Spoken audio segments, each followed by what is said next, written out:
All right. Well, Chris Ognek, welcome to the show. How are you today, sir? Great. Thanks for having me. I appreciate it.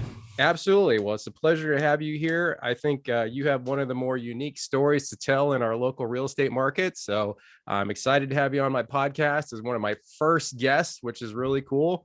So let's just go and start from here. Tell me a little bit about growing up for you.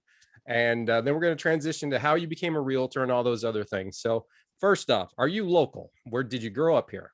Sure. No, I did not grow up here like a lot of folks in our area. I'm a transplant.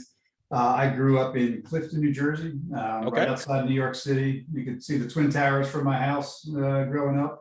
We were that close. But then I left at 18, went to the Naval Academy.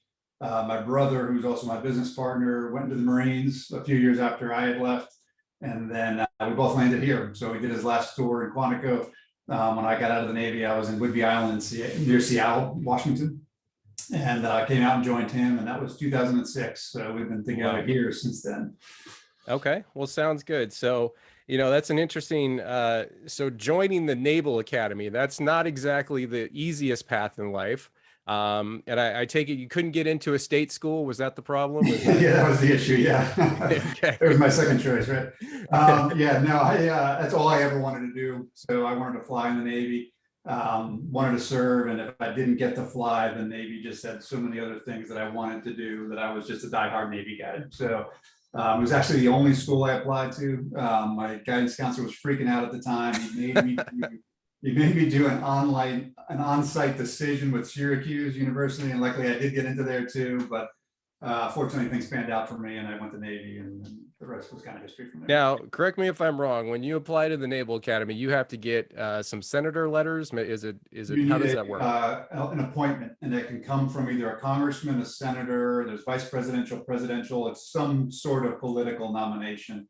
And I was fortunate to get the congressman's nomination to go. But yes, everybody has to have some sort of nomination to go. Very nice. So when you went to the Naval Academy, what was it? Basically everything you thought it would be? It was similar to what you thought it would be? How'd that go? For me, I think it was pretty much everything and more. Okay. It's a tough place, but a great place to be from. Like to say, I was an aerospace engineer there, so I was just struck. It's an engineering school. I mean, you can be a political science guy, you can be a history major, you can be an English guy, but you still come out with a Bachelor of Science degree because of how much engineering and math you still have to take even in those majors. But I tell people the story that I didn't make it out on a Friday night until the second semester of my third year. Okay. I was just studying every night just to survive that place. So I was not the smartest guy going in, but luckily I survived.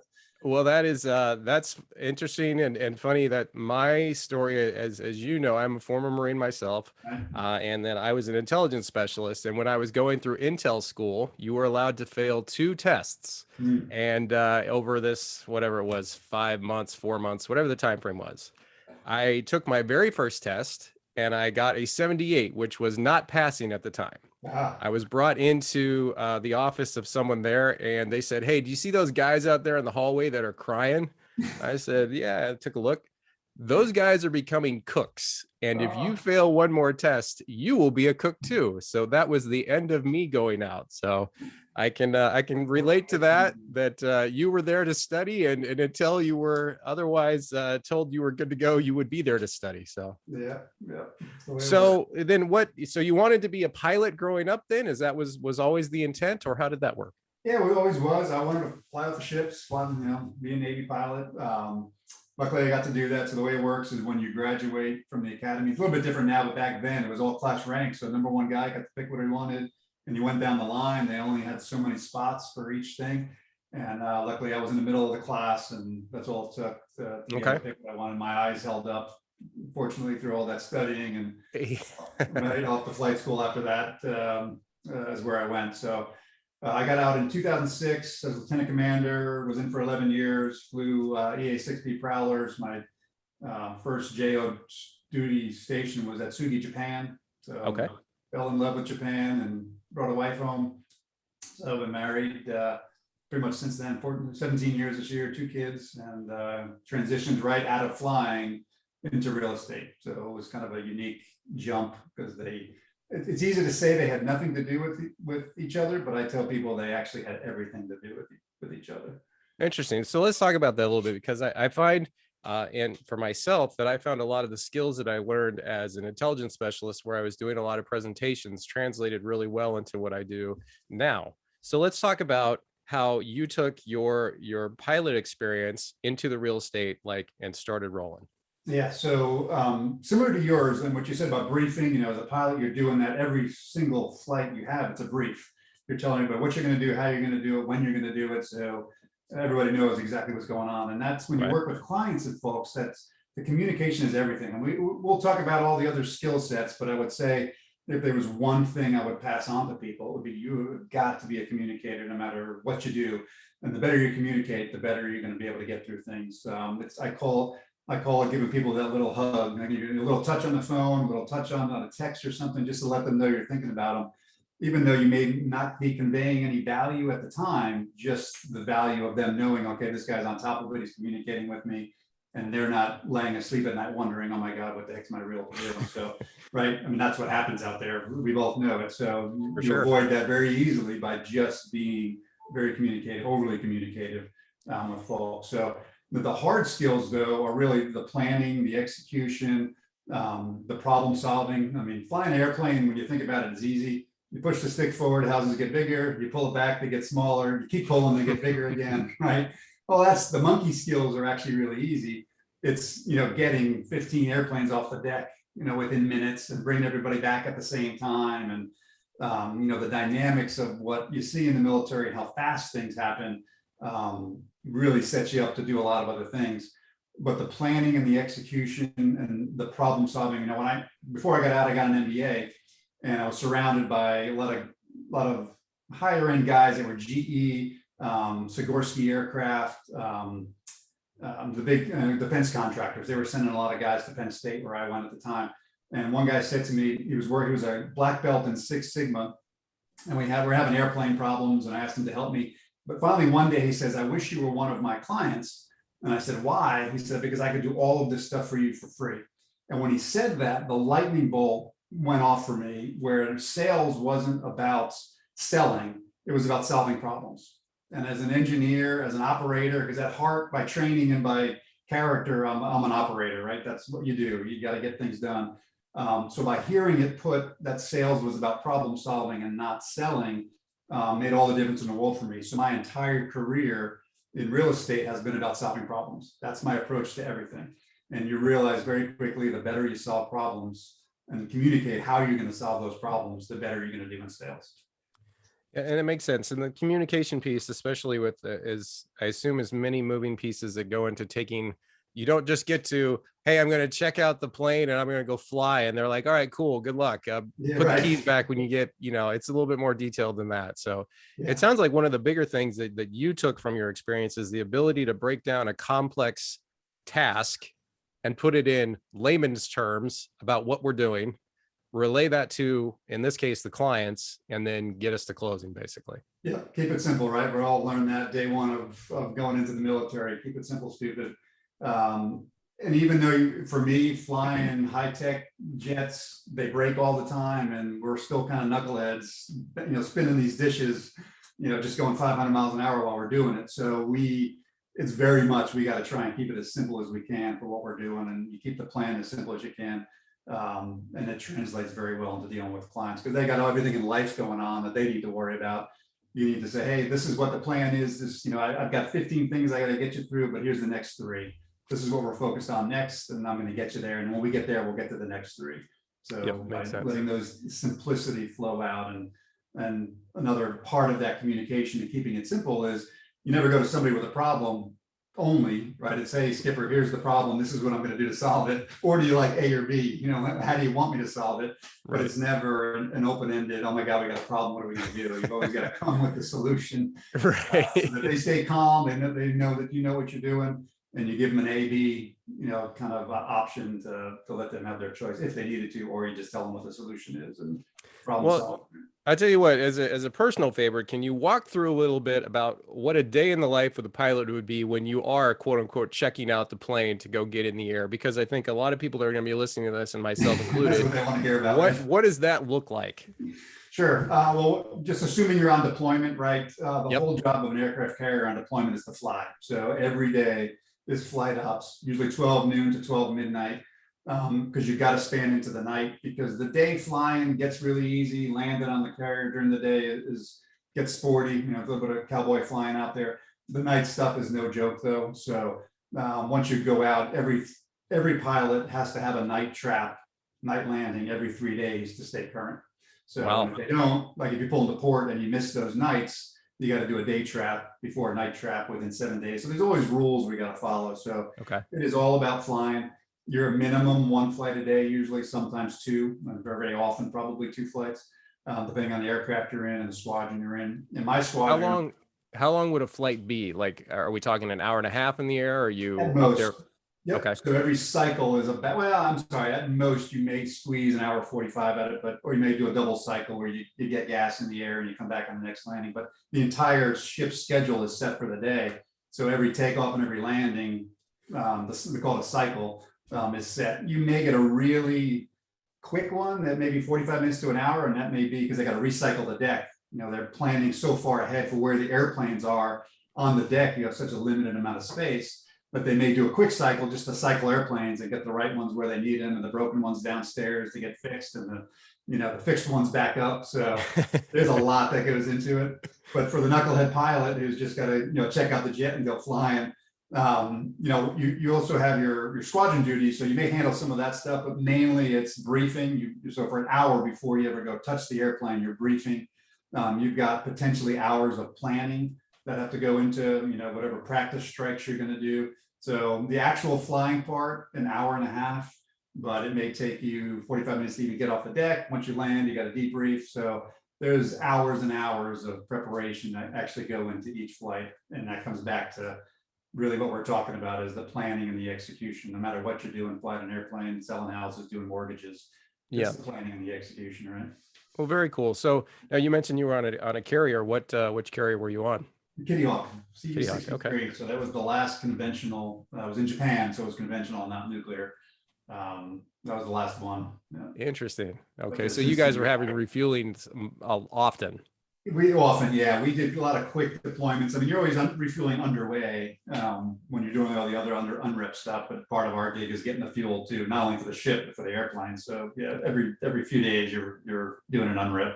So I was on an LHD, and I definitely remember watching the refueling and taking pictures of that, and just thinking like, they're pumping whatever the amount of gas that they were putting into the boat, just an amazing amount. And the number in my head of like, all right, well, it's $4 a gallon right now. So they just said however many that was, gonna bust out the calculator here, but very cool. Now you had mentioned that you also attended Penn State. So is that the Wharton School, or am I? No, that was just Penn State. Penn State's online MBA program. What I found with that, because I was still on active duty while I was doing it. So while I was doing that, most of the people, when you do the online programs, you actually find that most of the people you're with are all, and I don't say all, but most of them seasoned professionals. They can't leave their career to go back to get an MBA or go to school. Right. So you're doing it nights and weekends while you're still working. So it was unique to see the caliber of folks that were doing that. And I was a quality assurance officer in a squadron at the time, learning all sorts of new stuff. And I attribute 100% of what I've been able to do in business to learning those business skills that I didn't have, and putting that together with the discipline and the operations experience in the military to be successful with it. And now I don't think if I'd ever told you this. So my grandfather and my grandmother met on Whidbey Island. Oh, no kidding. Yeah. So I'm from Washington State, and then my grandmother, that's where she was, and my grandfather was stationed there, and that's how that happened. So it's been there for a long time. So yeah, absolutely. All right. So you're now leaving the military, and now you're moving all the way from the West Coast, like I did, out here to Virginia. You are now, when did you start as a realtor? What was like your, the year, the month? Yeah, it was September of 2006. So Oh. 6 months before the market crash. So this is the 7 cent story that I tell folks, which was my brother had gotten in the Marine Corps, started the business first. I was within 2 months of getting out, had no idea what I was going to do. Brand new 2-month-old baby. Wife was, been married for 2 years and wasn't looking forward to the corporate America. Had no desire to go to the airlines and fly there. And he called me up one day and said, "Hey man, I'm firing my partner. Do you want in?" And I said, "Yep." And that was the decision-making process for that. So Okay. just kind of jumped into it. I hate to say blind, but I spent a lot of years reading about real estate, and I came into it really wanting to flip houses and be an investor. And the opportunity came up. So I knew a lot about real estate and finance and how all the pieces work together. Being a maintenance guy in airplanes, maintenance on houses was nothing. And it's all the same kind of stuff. So being able to talk about, well, that's what that really means, and explain those things helped a lot. But when I came into it, the market had just started to really get weak. There was literally 7 cents left in the business checking account when I came into it. Oh. And then the market was about to crash. So Right. that's what we came into. Too dumb to know any better. And just, we were very much, square peg and round hole kind of guys. It was just, we're going to make it work one way or the other, and just kept hammering away at it until we got it figured out. Oh, well, I can certainly relate to that because I opened up Bayfield in October of 2006. So, There you go. Yeah. at that point, I had been a loan officer since August of 03, and I had no idea what was about to happen. And, just like all of us. And then it turned out to not be great there for a while. That is for sure. A So long time. Yeah. yes. So did you look for other during that time? You're like, okay, what else am I going to do if this doesn't stand? I had that conversation a lot. So if I'm being really honest, there were Yeah. many nights when I was brushing up that resume. Yeah. Yep. That's for sure. So, all right. So you become a realtor, you moved out this way, and let's talk a little bit about kind of like, let's talk about like your first transaction.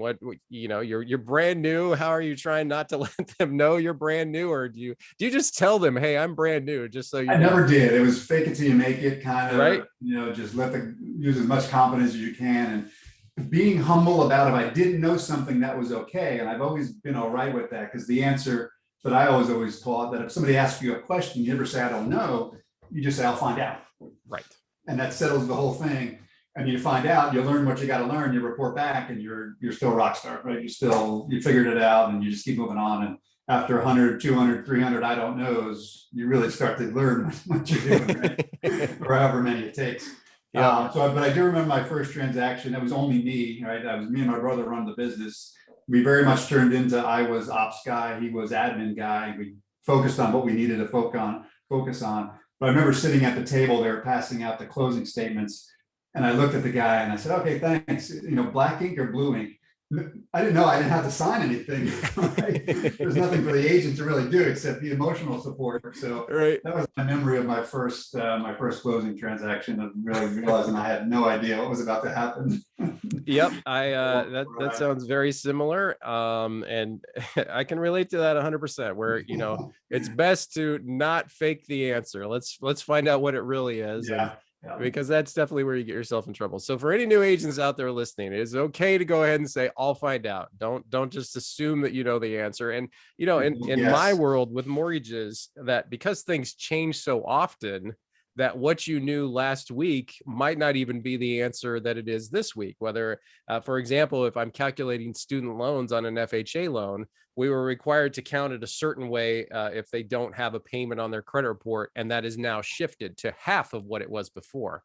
So in our case, that should open up some buying power for people who were previously having to count a higher debt against them. So, but very interesting. So, okay. So now, when part of the story that I know about you is you became almost like the rehab specialist, like you became the go-to. So take me from you've closed this first deal, you've made some money in your pocket, you're like, okay, and here's a good question for you before we get to the rehab part. How long was it before you closed the next deal after that? So when I came in September of 06, the business was already kind of there. And as the market was crashing, people started walking into our office saying, "Oh my God, my arm's going to adjust. I need to sell it." And at the time, we were making our own newspaper, so we had some really good marketing at the time. At the time, our overhead, here's an interesting data point. Our overhead was 12 to 14,000 a month, just starting out, which is Wow. pretty hefty. Now today, 16 years later, I'm at about 18,000. So it hasn't, we've really learned over the years, we were guerrilla marketers the whole way. So we've really run a fairly lean ship and made sure that money got used for the best things possible. But at that time, I kind of hit it really fast. So once I got involved and just picked up the ball to run with just getting deals done. It was a couple of months, so we weren't killing it, but it was enough to get through it. And I remember getting through that first winter because a client worked at a to be built or we build on your own land home, and they were shutting down the lot. So she had 3 stick-built houses on her lot. She calls me up and says, "Hey, I need to sell these houses. Do you want them?" I'm like, "Well, how much?" And she said, $2,000. I'm like, "Yep, I'll take them." And I just happened to know somebody crazy enough to go pick up the houses. So I bought it for 2. I sold it 2 hours later for 25, and that got us through our first winter. We actually had a little bit of income to get through that first winter. So stuff like that happens. It's just, I'm sure you got a million stories too of just, I was there at the right place, right time, and by the grace of God, something happened that got me through something that I needed to get through. Absolutely. And you never know where it's going to come from, and you never know if it's going to come, the right time at the right place, and it happens. So, all right. So you're starting to kind of get a feel for how this works. Now tell me about the transition to starting to look to become like Rehab. Sure. Yeah. It was basically find a way to make things work. And so 2007, the market starts to crash. 10 to 15,000 per month is what I was seeing. I saw a builder in our area drop prices $100,000 in one day. And it was just starting to get out of control. So at the time, all the the news is a minimum 6 months behind. They had no idea what was going on. Even the National Association of Realtors was like, "Oh, it's a small time blip and nothing much is happening." And I was clueless because I was just getting into it. I had no idea the bigger economic picture of what was about to happen. So as it finally did crash and collapse and the foreclosure started to hit the market, I was running around all day long with folks, and they would walk in and walk out and say, "No, I don't like that. It's trash. They destroyed it. It's dated by 30 years. And I forget exactly how, but I had heard about this renovation loan. And I was always starting to flip houses because I was, all the houses the clients didn't want, I would go back that day and just write the offers on it and buy the houses that they didn't want. And that was kind of through the dip as things were starting to recover. So it took a little while to get to that point, but that was, late 2007, early 2008-ish or so, somewhere in there. And then after doing that, I had the contractor, I knew the process, I figured out how to renovate the houses and put all the pieces together. I figured out that the clients loved the renovated houses. They would buy those all day long. And then I forget how, but I heard about this home renovation loan. And as soon as I heard about it, I said, "My God, why isn't everybody doing this?" It was the magic wand of real estate. It was walk into a house, what do you want? New kitchens, bathrooms, floors, roofs, anything. We just roll it into the mortgage and you'll probably move in with 10, 20, 30, $40,000 in equity, right? It was like flipping a house to yourself. So since I already had the house flipping stuff and understood that process, all I had to do was let the client have the confidence that I knew what I was doing to get them exactly what they thought they were going to get. And that was really where that linchpin was, having the contractor and giving them the confidence that they were going to get what they wanted. And sales after that just took off, where I was doing those every single month. Because my time frame, the need was there, right? You needed that loan in order to get through that crisis in a lot of ways, because it was either that or investors. So the investors were pouring in. FHA started waiving their deed restrictions where you couldn't resell it in 90 days, right? All that stuff was going away because they were smart enough to know that the investors were part of the market and recovering to reinvigorate that housing stock. So that's what that loan is for. It is intentionally designed to reinvigorate the existing housing stock so you don't lose houses. And it applies now just as much as it did then with the housing shortage, because there's still houses out there that are distressed, that got flooded, the power got turned off, the sump pump overflowed, and there's mold in it, which is easy to fix. The roof needs to be done. It applies in every single market cycle. So that's how I got into that. And I just never really left it because it's such a great product that nobody knows how to really apply. That is a true statement. I would agree with that. So, one of the things that you mentioned and during the buildup is that you had a really good team that you had put together. So for a new agent out there, and you've had new agents come on board, What do you think are some of the things that they should be looking for right off the bat if they're putting a team together? Number one is a lender. Okay. So they need to have that lender that knows what they're doing, that will take the time, like you've taken with me over the years, to explain things, to talk about, hey, this is where you do this, you do that. Hey, this is a new program that's coming out. Because at the end of the day, real estate comes down to finance. And if you don't understand the finance or have a lender partner that's going to explain it to you and talk you through those things and give you those tips and tricks that make or break a deal, you're going to be lost, and you're going to be butting up against problems that you can't solve because you don't have that lender partner that can explain those things to you or help you through those things, or give you those creative ways. So that would be probably one of the most important things I would recommend somebody do. Okay.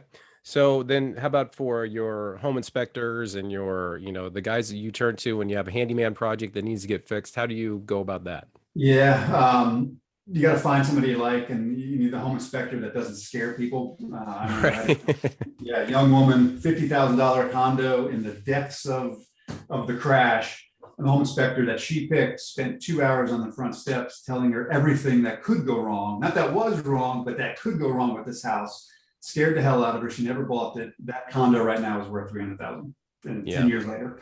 So you really need a guy that can explain risk, explain probability and possibility. Yeah, it's possible this is going to happen, but not probable or not likely. And if it does, this is how you fix it.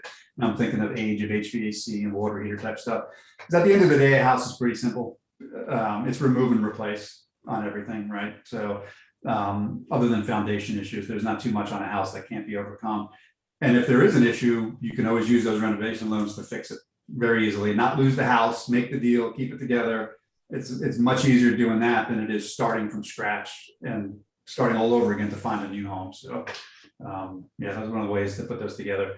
The contractors are tough, especially in now when everybody's so busy and so few people are out there hustling to make things work. The guys that are working and that are good are really busy. So that is a challenge. And I would say you can have the best realtor, the best financing, put together a renovation loan. Home inspector knows exactly what needs to be done. If the contractor's not there to actually do the work, the whole thing falls apart, right? So Yeah. That is a big part of doing that. Different guys for different jobs. On the handyman front, you have to have a handyman because a home inspection, they're not waiving that like they are in these times, in normal times, and it will get back to normal times. If you don't have a guy that can fix these $1,000 jobs, it's going to be really hard to get things through and be miserable. We spend more time trying to do that than actually putting deals together. I would usually get about 6 months out of the good guys, and then they disappear on me. So it is a constant trying to find those vendors that are willing to work. And then when you find the good one, hold on to them, take care of them, really take care of them, keep them as long as you can, make sure he gets paid for what he does. Don't let the sellers nickel and dime the guys and pay the cheapest amount, because it'll make your life miserable and make their life miserable. Buyer can show up the day and says, no, that looks like crap because the caulk is done with his thumb and not, So yeah, take care of the guys that are working around you, and your whole team will be better off for it. Okay. So, and that's a very important point that I think sometimes in my experience, agents don't necessarily treat their referral partners as they should, because they are so important. And that's something that everybody should keep in mind. We're all trying to work. They should be trying to work toward the same goal of getting the deal closed and making sure that we're all working on the same page. So yeah, it's a power team. You got to treat it that way. Yep. So tell me, one question I had for you, I guess the first one I'm going to ask is, so how is it Q Realty or Q Real Estate? How did you come up with that name? Sure, it was Q Real Estate. We had originally had a franchise when we had first started. As the market crashed, they really started having problems and didn't do much for us in the beginning anyway. So we got a chance to get out of it, and we did. So as did a lot of other franchisees, and then just stayed a boutique shop on our own, had no intention of getting into another franchise. And it took 3 months for us to try and come up with a name, right? So Q Real Estate came from, well, what do we do that we really do well and what do we like to do? And the Q come from IQ, was, hey, we do things smarter, right? We handle the finance strategy, we put the pieces together smarter, we market smarter, we teach people about how the finances and mortgages and their real estate and wealth building all really come together. Because when you're helping somebody buy or sell a house, the varsity level guys are not just helping them buy or sell a house, right? It's how does this real estate fit in with your bigger picture of life? So that has made the difference for us. So we came up with 5 Qs. RQ, which is real estate intelligence. You actually know how real estate buys and sells, technology, emotional intelligence, finance intelligence, and then efficiency intelligence. And we really focus on those 5 things to provide the value that we do for folks. And it certainly makes sense, because when you're educating the client like that, and then they're going to turn around down the road and sell the house, they're going to be grateful that you gave them the information that they needed at the time, that here, look, you're making, $150,000, $200,000 on the sale. And that one house you wanted to look at that I didn't necessarily talk you out of, but I did stress the reasons it might not be the best one to buy. That's not doing as well as the one you're in right now. So that definitely makes sense. Being able to tell clients your honest opinion, if it were me, I would not do this. They value that more, and they will stick by your side through thick and thin and over the years, because it's lifetime value of client, right? Yes. You want, in this business, you've got to get to the relationships, because the cost of generating new business is extremely high. Well, let's talk about that for a minute. And so when you're working with a client, and one of the questions I was going to ask you, so let's say, what happens when you have you're working with a client and you don't feel like they're really listening to you, and you have hundreds of sales, if not thousands, you have years of experience, and this person's either buying their second home or their first home or whatever their situation is. If you are talking to a new agent right now, what would you be telling them to say? What do you say to that client? How do you get what you're looking for across? Approach it with the heart of a teacher. You've got to have the understanding, the patience to understand that your job is, you're the expert, is to educate as much as you can. There's a learning curve that they have to go through. Nobody's ever going to go out and buy the first house you show them, so don't even think that's going to happen, especially if they're a new homeowner. They've got to get through that learning curve.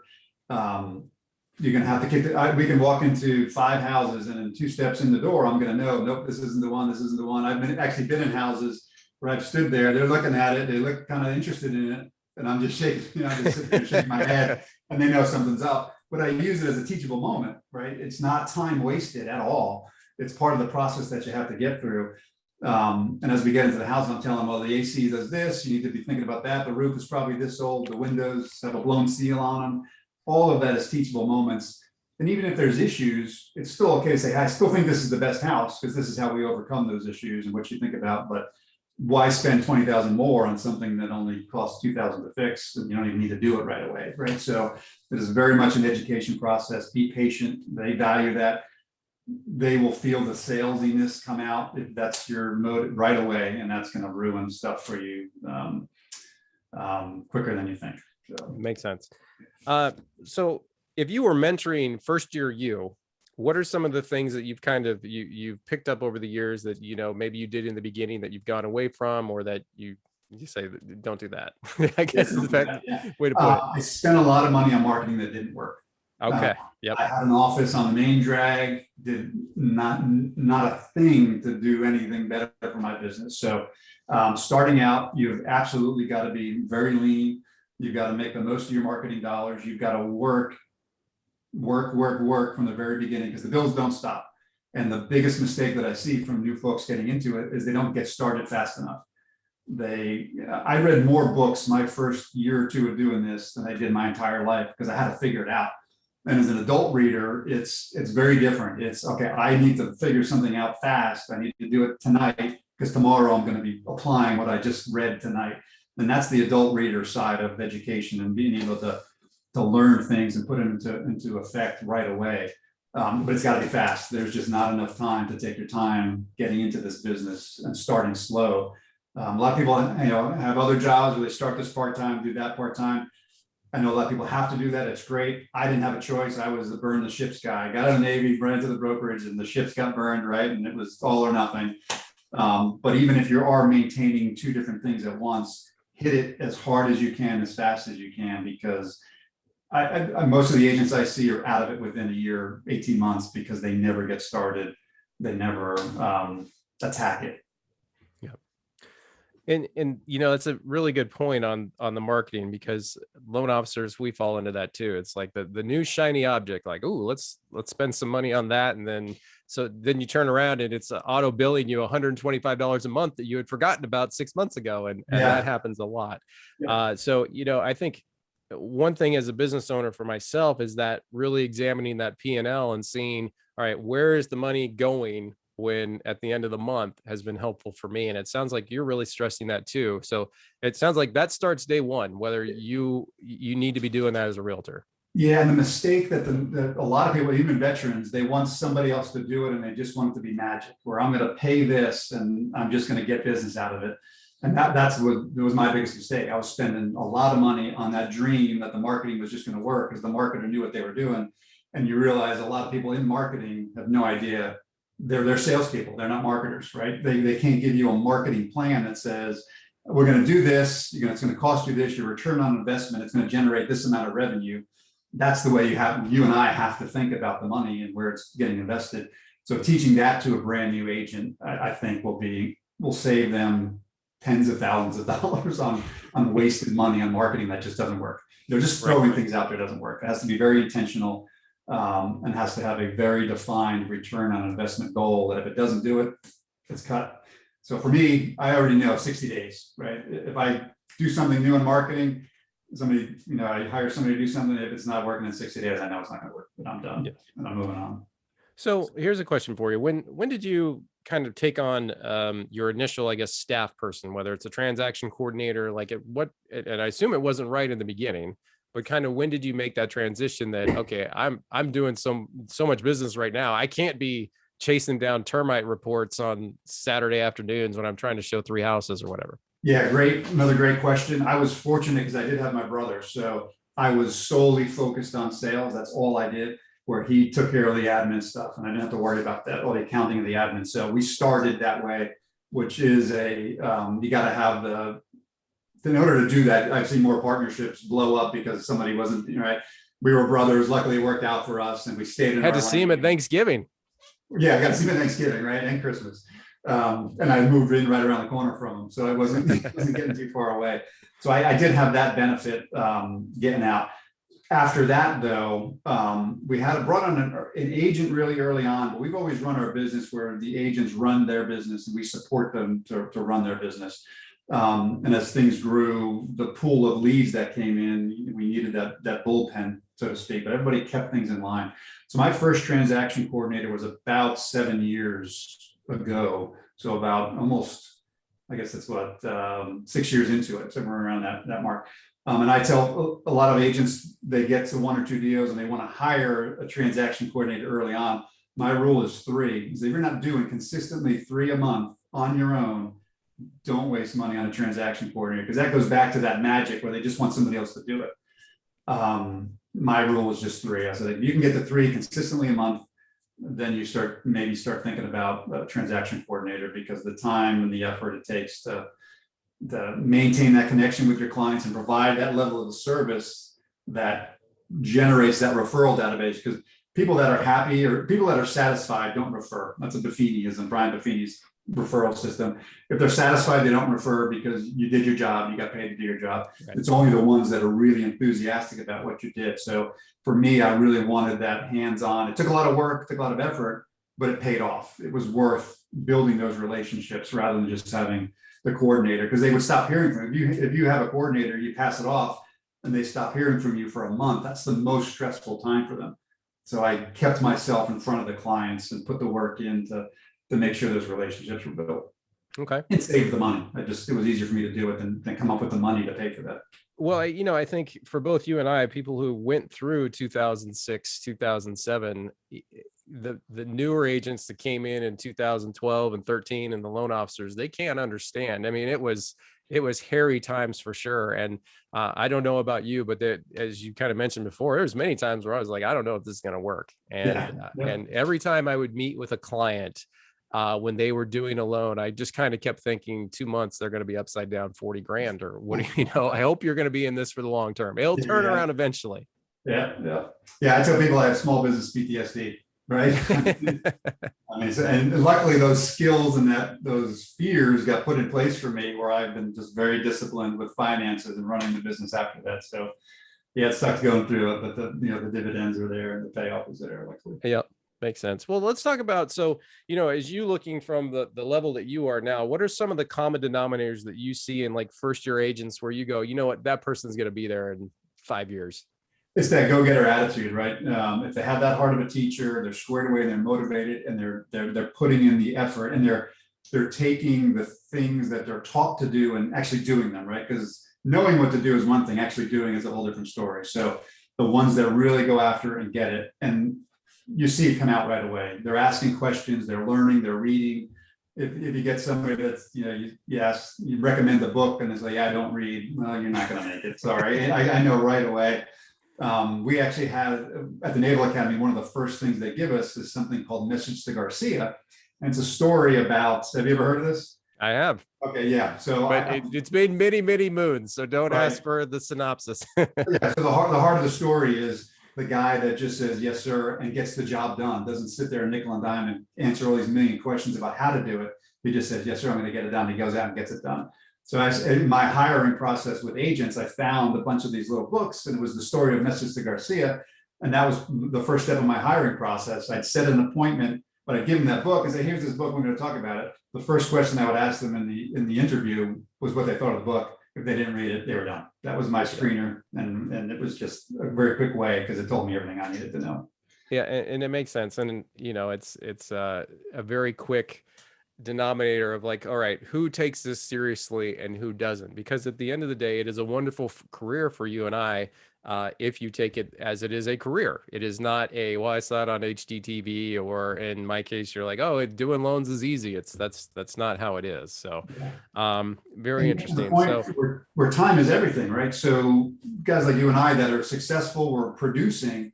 Well, in order for me to give up time to teach somebody else what I already know, we don't want to waste our time. So if they're not showing that worth ethic and that ability to perform and actually want to do it, it's just not worth the time, right? You're just better off just doing your normal gig.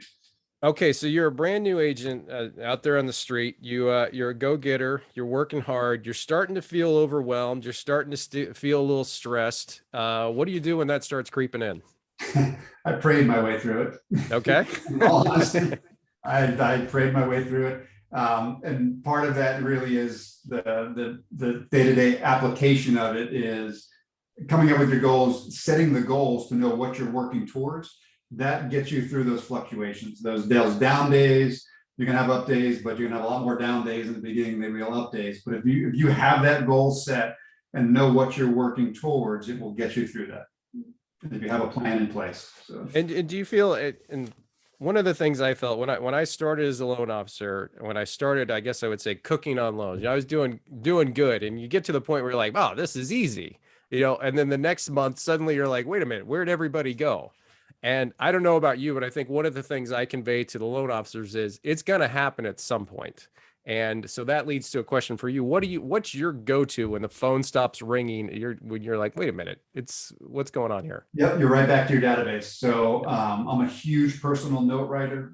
Again, I started that Buffini referral system very on in the beginning, and I've lived by that since then. I did that my first year, and I've been a diehard relationship guy since then. So yeah, when the phone stops ringing, you pick up the phone and you start calling, you start reaching out to your database, you start sending your personal notes. Hey, please keep me in mind. Nobody think about buying or selling a home. That's just guerrilla marketing 101. It works. It is by far the highest return on investment you will ever get.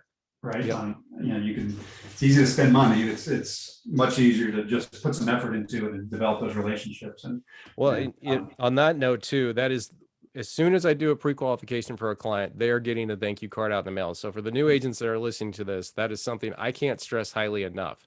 The time that it takes you to write the note, to put the stamp on it, in my case, throw a couple Starbucks cards in there. I don't know how many deals that saved me over the years, but it has definitely cut down on in my case, the rate shopping. For a new agent, that cuts down on them walking to somebody else at an open house and suddenly you're no longer their agent, or going into the builder and they don't mention you by name, and then you're out of that transaction. So that's a really important point. But let's talk about the database, because I think that is, in a personal reflection, that is one area that for my first couple of years, I did not do a good job on. If you are advising a new agent walking in, what should they be using? And tell me about, how they do that. Sure. The cheapest and easiest, I'm going to give another plug for Buffini, because that's what I've been doing. Okay. And it's a very simple system. It really is. And, his background was off the boat Irishman. And he basically codified what his father did as a painter in Ireland. He just applied it to real estate, which was never leave a job without a referral to your next job. Do as good a job as you can for that current client, but don't leave without asking anybody else that needs a house painted. And that's what he applied that to real estate and blew it out of the park. And then he just codified that system, and now he's a trainer. So it's very simple. It's the simple execution of simple ideas and relationship management that works. So you can use any system you want. You can even do it from like your contacts database, because it's really the activity that matters. How you keep that database, nobody cares about, right? Whatever works for you.